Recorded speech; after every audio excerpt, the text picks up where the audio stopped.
Hi guys, welcome back to the Real Gentleman YouTube channel at the Hunter Collective. Today we've got Fred in the chair. Now we and Fred did a little consultation then, and we basically discussed that Fred's got a particular look. He's a musician, and he's got a particular look that he has that fits in with all his images of himself, his promo images and whatnot. So I'm going to try and cut it basically to as close as that as possible. Now I've just seen a few photographs on his Instagram. And what I'm getting from it is that it's kind of short and neat around the back and sides. Probably more, I'd probably do this more freehand. If anything, I wouldn't really put a clipper on it, or sorry, a guard or anything like that. And then through the top, it's basically just like you said, like you described it, bedhead. It's just that kind of messy, up at the front, off his face, and just a very textured haircut. Quite a relaxed look. Looking at the way when he came in and how he's dressed, it's very relaxed. It's Converse, it's you know, t-shirt, whatnot. But also, from what I've just seen you playing on your Instagram, it's like an acoustic guitar, so it just look really relaxed. So I think this look, I think Fred's got this kind of down to a T, and I want to try and do that to the best I can to make it work for him as well. Now, I'm just going to turn Fred towards you, Liam. Now, as you can see, it's very big, very wide. Now, mine goes like this when I leave it long as well. How overgrown is this, would you say? A few months. A few months, okay, so a few months, right? So what I want to say is I want to take this in quite a bit. Because if you look at his face shape, it's quite lean, right? And as you can see, with it being a bit narrower here, and this being really wide, it's really starting to kind of make it even more narrow, and I want to make it a bit more lean.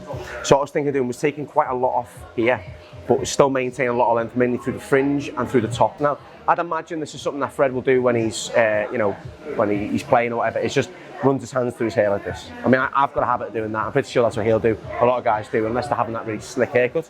So I want to create a texture that will still kind of work as he does that.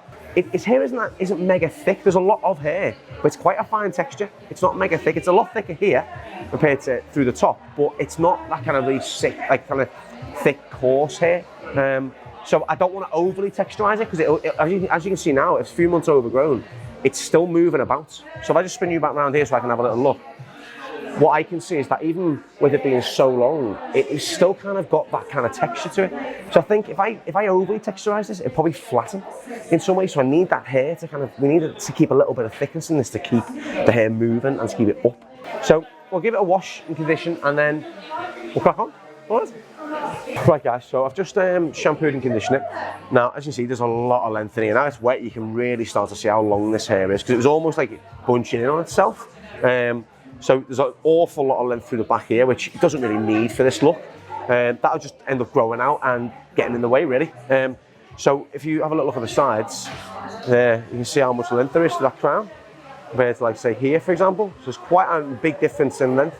So again, we don't need it there. We can still keep length in it, but again, when we talk about leaving length on the top and things, it's all about where you leave the length. So you can still have longer hair. It's all about where the longer hair is, if that makes sense. So what we'll do is I'll horseshoe section, just to separate, as you know, separate the sides and the back to the top. Let me see exactly how the haircut has been cut previously, exactly how much is growing out, what I need to do to it.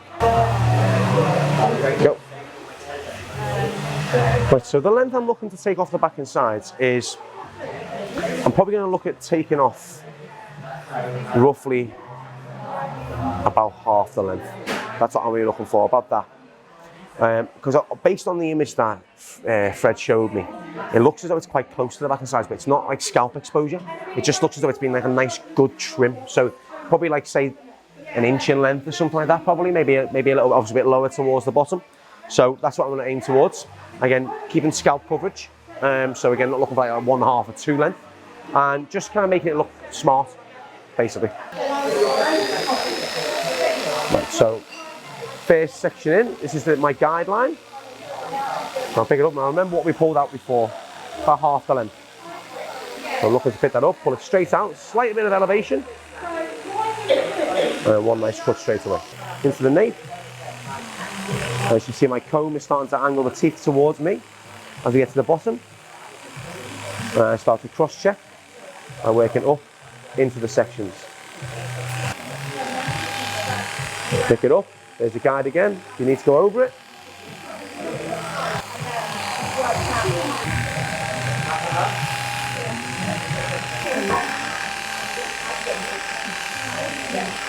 And again, when it comes down to the sideburns, I always tend to go a little bit short on people's sideburns, especially if they're strong enough. I can't grow a sideburn, so, well, not a strong one anyway, so going short on mine actually kind of allows me to shape it a bit easier. But also, if it is a strong growth on the sideburn, especially into a strong beard, the shorter you go, the longer it seems to stay looking smart. So if you go a bit shorter here and it's quite thick, you can shape it a bit easier, but also that tends to go bushy a lot quicker. It's almost like facial hair, so the divide between the hair on your head and the facial hair. So I always find that ends up losing its shape quite quickly, so I always try and go a bit short on the sideburn for that reason, just for longevity of the client's haircut, really.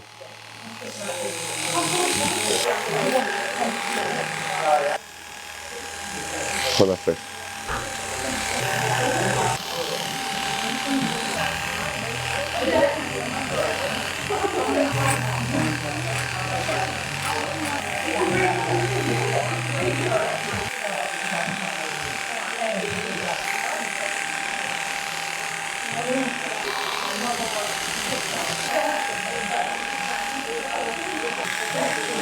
So you comb flatten against the cheek and just angle that out.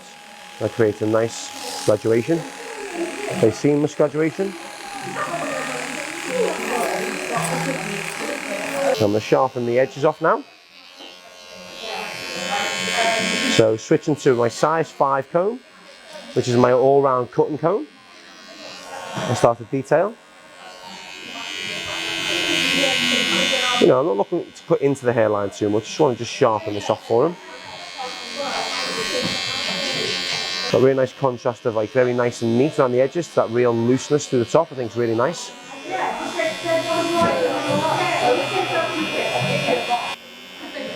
And start to create that nice square shape in his haircut.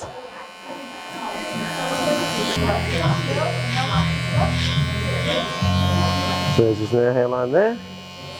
So follow that and make it nice and sharp. Just a nice taper on this, graduate it down into nothing. I think it's a really nice clean finish. Don't put on a square line or anything like that.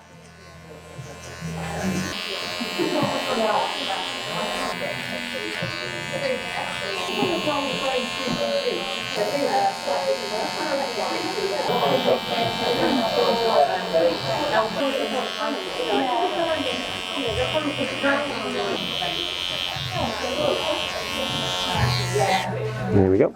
So again, what we're looking for is that kind of real nice, kind of like you said, like a bed head, very easy, low maintenance look.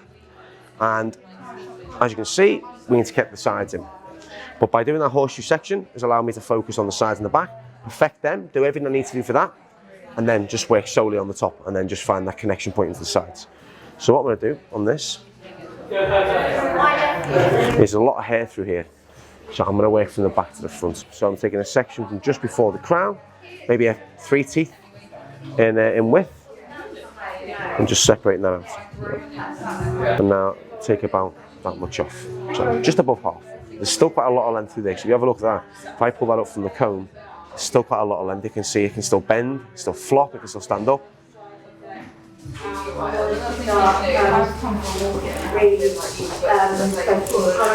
going to do some point cutting into this, because I want the top of this to have that jagged finish. Again, overly texturized. We want this kind of, not overly texturized finish, but we want the ends to have a little bit of a kind of broken up feel to them as well. It was very blunt on Fred's hair. It's quite straight as well. It might not have that same finish to it. So that's why. So again, saving time. I'll just do the original length removal by point cutting. So as I pull this straight up, I'm naturally over directing it. So that will automatically leave more length in the fringe.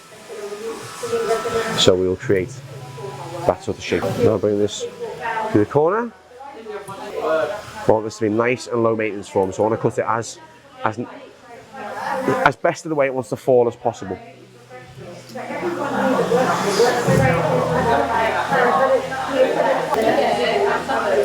Bring it straight out, and there's my guide there and my guide here, and then you can just point cut in.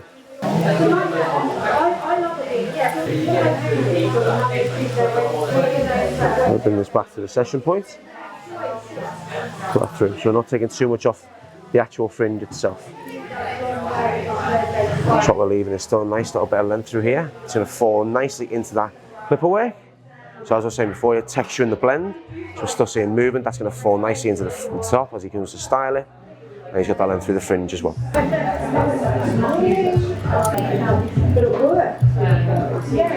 Since you're finished, nice and choppy at the ends there.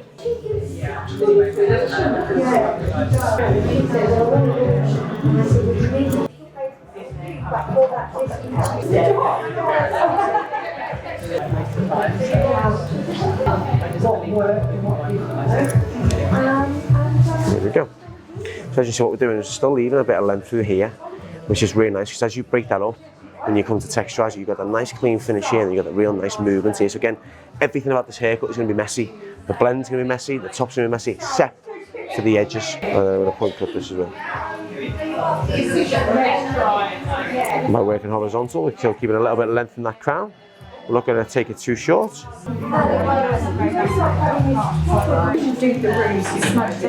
What we do, mess it up, find the crown, there we go. And then pull it from above the crown back in. So as you can see, we're not cutting across the crown to make it too short. Bring it up, straight up from the head, and just break that up a little bit, and then angle it straight out. Just break it up, so as you can see, we're keeping that corner in there. You still want to keep that length in the crown as well. Don't want to take that too short. Bring this down. Remember how much we took off the top, and also if you pick it up, you have a guide underneath there as well. And as we bring it round, we connect it in. So it should connect either side.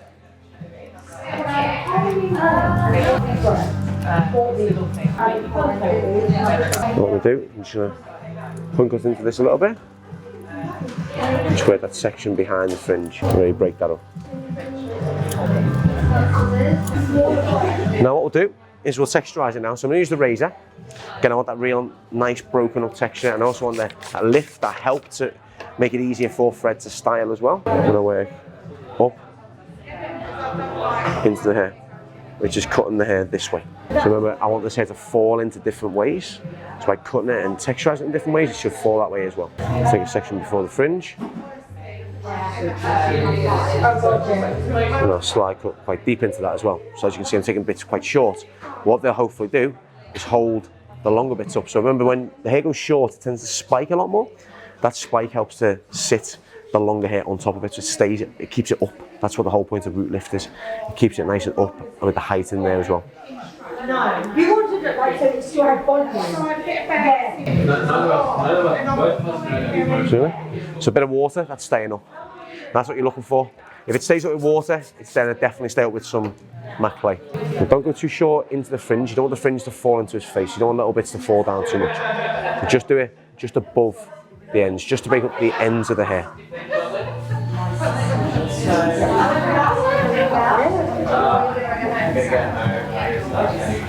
You see that starting to sit nicely into each other. Stay up, bring it back. I'll just create a bit of collapse. Just go at the root. This creates a nice little bit of thinness as well. But I want this hair to sit a bit flatter towards the back, because that's the whole point of the style, was that the fringe being the main point of focus, and everything else just falling into itself basically.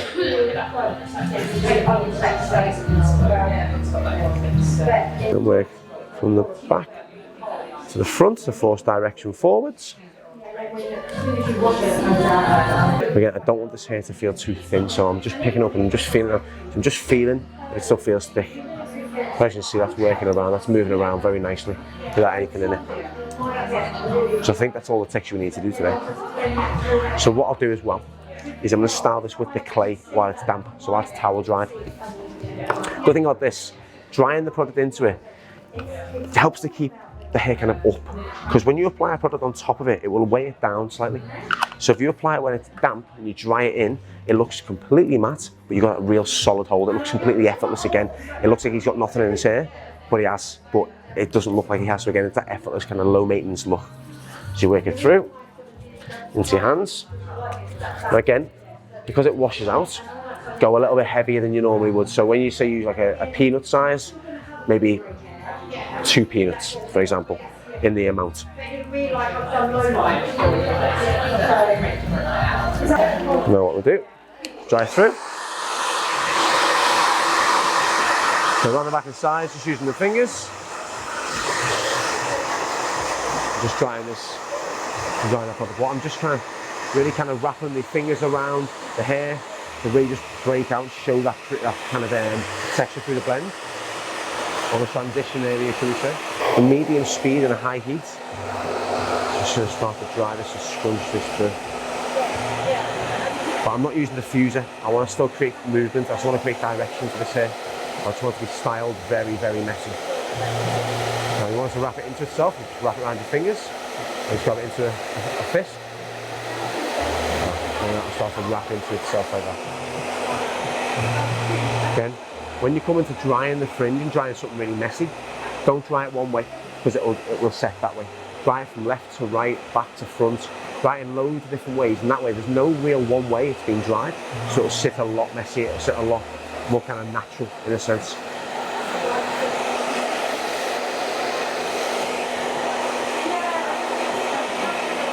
Get that hair dry into the roots.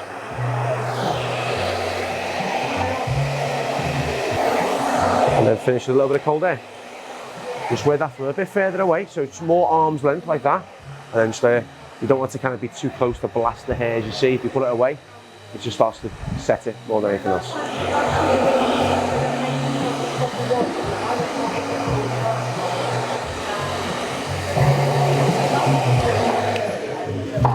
And that's it. How's that looking for you, mate? Yes, cool. Oh yeah? Cool, man. You've got that kind of young Johnny Depp vibe going on here, mate. I like it. It's kind of what his hair was like, wasn't it, when he's like in his 20s and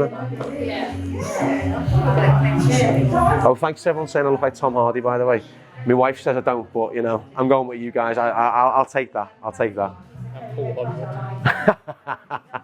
I actually messaged him on Instagram, you know, and circled one of the comments. He hasn't replied back, so Paul, if you're watching me, don't be rude, man. Like, reply back, come on. Definitely be watching. Oh, of course he will. Of course he will. So, to recap, we did clipper over comb back inside to a length that I was kind of trying to base it off one of the images that Fred showed me on his Instagram. So, again, there wasn't any scalp exposure. It just looked like a short, neat haircut, like a short, neat finish on the back and sides. And then we just tapered it nice and natural around the edges. We sharpened the ear so it had that kind of smarter effect, which would really kind of go against the top, which I thought was quite a nice bit of balance through it as well. So something a bit different around the edges, quite smart, but then that real texture and movement through the top, which I think is really quite cool. But then we also tried to keep a bit of length through here as well. So I wanted that real conscious of that kind of, that transition from the sides to the top, keeping a bit of length through there, but still blending it, just creates that nice kind of natural transition into that kind of bed-heady, messy look on the top. And it allows you to kind of do something like that on the side as well. So if you turn your head around, you can still work with this on the side. You want this to stick out a little bit and look really proper bedhead, you still can, or you can sit it flat if you want. It's up to you.